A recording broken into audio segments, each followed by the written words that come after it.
미국은 24년 전의 패배를 분석해 승리했습니다. 2002년 미국은 자국이 설계한 워게임에서 스스로 졌습니다.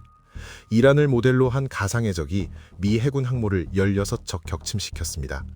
역사상 최대 규모의 훈련에서 미국이 진 겁니다. 그때 미국은 어떻게 했습니까? 게임을 다시 시작하지 않았습니다. 패배를 회부했습니다. 왜 졌는지, 어디서 뚫렸는지, 무엇을 바꿔야 하는지. 그 분석이 24년간 축적됐고 오늘 1, 2편에서 다룬 미국의 정교한 함정 전략은 그 위에 설계된 겁니다. 그런데 한국은 무엇을 분석합니까? 내 통장에 찍힐 성과급 액수입니까?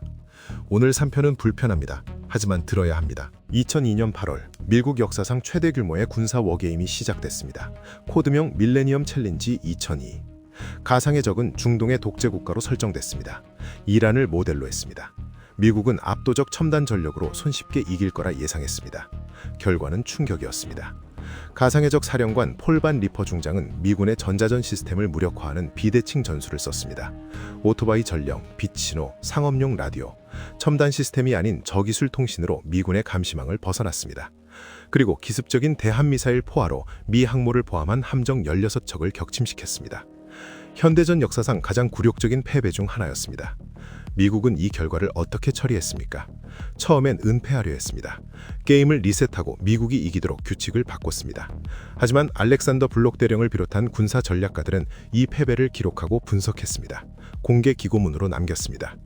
그리고 24년이 흘렀습니다. 그 24년 동안 미국이 한 것들을 보십시오. 비대칭 전술에 대응하는 분산형 작전 개념 개발, 드론 때 전술 연구, 적의 공급망 차단을 전제로 한 해상 봉쇄 시나리오 정밀화, 호르무즈 말라카 등 해상 목조임 지점 통제 계획 구체화, 그리고 동맹국들과의 연합 대응 훈련 수천 회. 1편에서 다룬 이란의 에너지 공급망 차단, 2편에서 다룬 중국의 조선업 봉쇄 시나리오. 이것들은 즉흥이 아닙니다. 24년간의 실패 분석 위에 설계된 전략입니다. 미국은 진 다음 날부터 다음 전쟁을 준비했습니다. 지금 이 순간도 마찬가지입니다. 오산기지에서 빠져나간 레이저 유도폭탄 키트 1000개. 표면적으로 이란 작전용입니다. 하지만 이게 동시에 중국에게 미국이 한국 방어를 소홀히 하고 있다는 신호를 보내는 의도적 연출일 수 있다는 것, 2편에서 이미 설명했습니다. 이 모든 게 24년간의 데이터 위에서 움직이는 겁니다. 그런데 우리는 지금 어디 있습니까? 트럼프가 공개적으로 말했습니다. 우리가 40년간 한국을 보호했는데 왜 한국은 우리를 돕지 않느냐? 이건 감정적 발언이 아닙니다. 청구서입니다. 트럼프의 논리 구조를 들여다보면 이렇습니다. 미국은 지금 중동에서 이란과 싸우고 있습니다. 그 전쟁의 목적은 1, 2편에서 설명했듯 중국을 겨냥한 거대한 포석입니다. 그 포석을 시행하는 데 필요한 장비를 오산기지에서 빼갔습니다. 그리고 한국에 물었습니다. 너는 뭘 내놓을 거냐? 한국의 대답은 무엇이었습니까? 방위비 협상에서 버텼습니다. 전략적 자율성을 말했습니다. 중국과의 관계도 관리해야 한다고 했습니다. 트럼프 입장에서 이건 어떻게 읽힙니까? 한국은 쓸모있는 동맹이 아니다. 여기서 냉정하게 따져봐야 합니다. 동맹은 감정이 아닙니다. 거래입니다. 미국이 한국을 지키는 이유는 한국이 좋아서가 아닙니다. 한국이 미국의 동아시아 전략에서 가치 있는 거점이기 때문입니다. 그 가치가 흔들리는 순간 미국은 다른 선택지를 찾습니다. 실제로 어떤 일이 벌어지고 있는지 보십시오.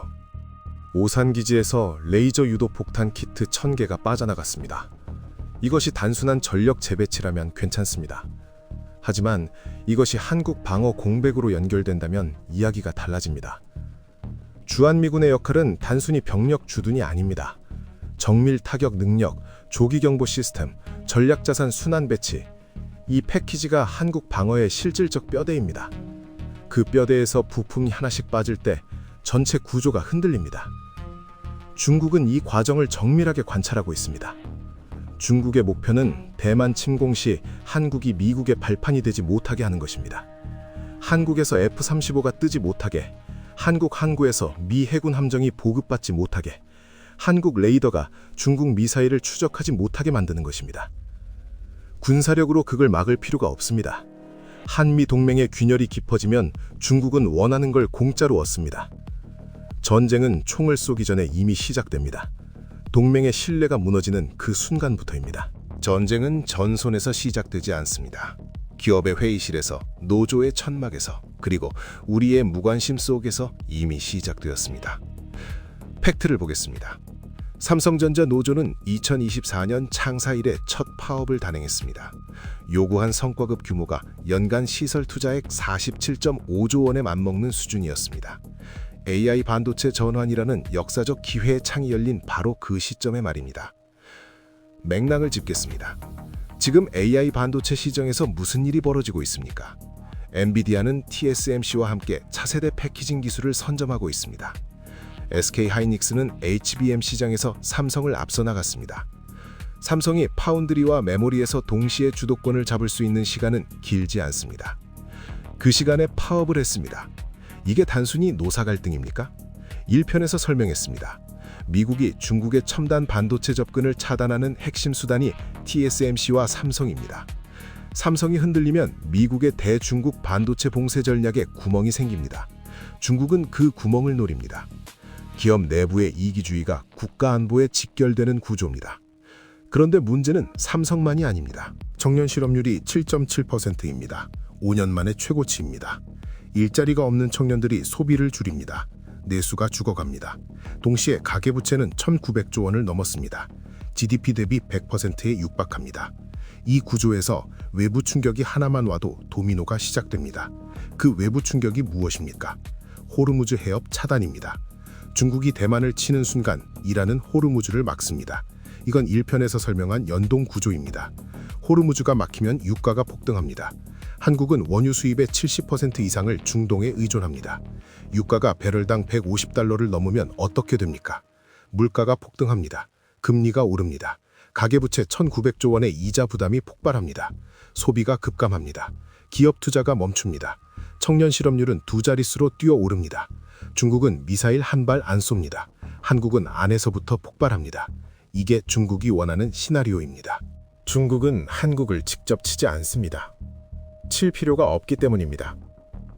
중국의 대한국 전략을 냉정하게 분석하면 3단계입니다. 1단계, 한미 동맹을 흔든다. 방위비 갈등, 트럼프의 동맹 불신 조장, 한국 내 반미 여론 활용.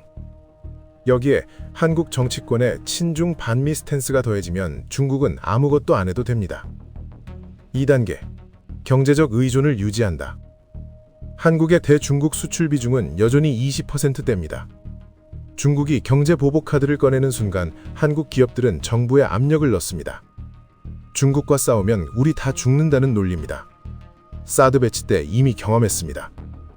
3단계, 내부 갈등을 방치한다. 중국이 직접 개입하지 않아도 됩니다. 청년 실업, 가계부채, 노사 갈등, 정치 분열이 알아서 한국을 약화시킵니다. 호르무즈 차단으로 경제 충격만 줘도 한국은 미국의 대중전에 동참할 여력이 사라집니다. 이 3단계가 완성되는 순간 중국이 얻는 것은 무엇입니까? 대만 침공 시 한국이 미국의 발판이 되지 못합니다. F-35는 뜨지 못하고 항구는 열리지 않고 레이더는 협조하지 않습니다.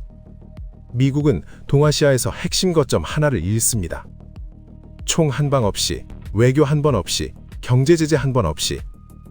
이게 중국이 원하는 진짜 승리입니다. 3편에 걸쳐 이 판을 분석했습니다. 1편, 이란이 시간을 팝니다. 중국이 그 시간을 삽니다. 2편, 미국은 24년의 데이터로 설계된 함정을 놓습니다. 중국이 그 함정으로 걸어 들어가도록 유도합니다. 3편, 그 거대한 판이 한반도에 직격할 때 한국은 내부에서 무너지고 있습니다. 미국은 2002년의 패배를 분석해 2025년의 전략을 설계했습니다. 한국은 무엇을 분석하고 있습니까? 이 질문에 답하지 못하면 중국은 미사일 한 발 없이 원하는 걸 얻습니다. 미국은 한국 없이 다음 전략 거점을 찾습니다. 그리고 우리는 그 판에서 가장 약한 고리로 역사에 기록됩니다. 미사일보다 무서운 건 우리의 무관심입니다. 포탄보다 위험한 건 우리의 이기주의입니다. 그리고 가장 치명적인 건 이 모든 걸 알면서도 아무것도 바꾸지 않는 것입니다. 3부작 여기서 마칩니다. 구독과 알림 설정 부탁드립니다. 벌곰이었습니다.